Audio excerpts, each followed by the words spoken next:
Brush clean பண்ணாமல் use பண்ணிட்டுருக்கீங்களா? அப்போ இந்த வீடியோ உங்களுக்கு தான். ஆமாங்க, ப்ரஷ் க்ளீனிங் ரொம்ப மஸ்ட்டு. ஹைஜீனிக் மெயின்டைன் பண்ணியே ஆகணும் நெக்ஸ்ட் பிரைட் போகிறதுக்கு முன்னாடி. இதே மாதிரி யூஸ்ஃபுல் வீடியோஸ்க்கு என்னை மறக்காமல் ஃபாலோ பண்ணிக்கோங்க. வேறு ஏதாச்சும் டவுட் இருந்தால் கமெண்ட்டில் கேளுங்க, நான் சொல்கிறேன். இந்த ப்ராடக்டோட லிங்க் வேணுன்னா லிங்க்குன்னு கமெண்ட் பண்ணுங்கள், நானே சென்ட் பண்ணுறேன்.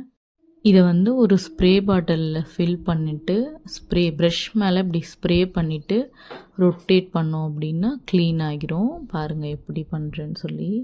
அப்புறம் ஒரு டிப் பார்த்திங்கன்னா, ஃப்ளாட் ப்ரஷ் யூஸ் பண்ணும்போது அந்த ஸ்ப்ரே பாருங்கள் அப்படி பண்ணிவிட்டு ஃப்ளாட்டாக பண்ணணும்.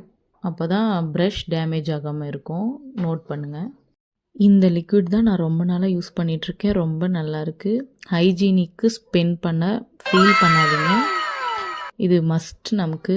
நெக்ஸ்ட் வீடியோவில் பிளெண்டர் எப்படி க்ளீன் பண்ணுறதுன்னு பார்க்கலாம். அதுக்கு நம்ம பேஜை மறக்காமல் ஃபாலோ பண்ணிடுங்க. பை.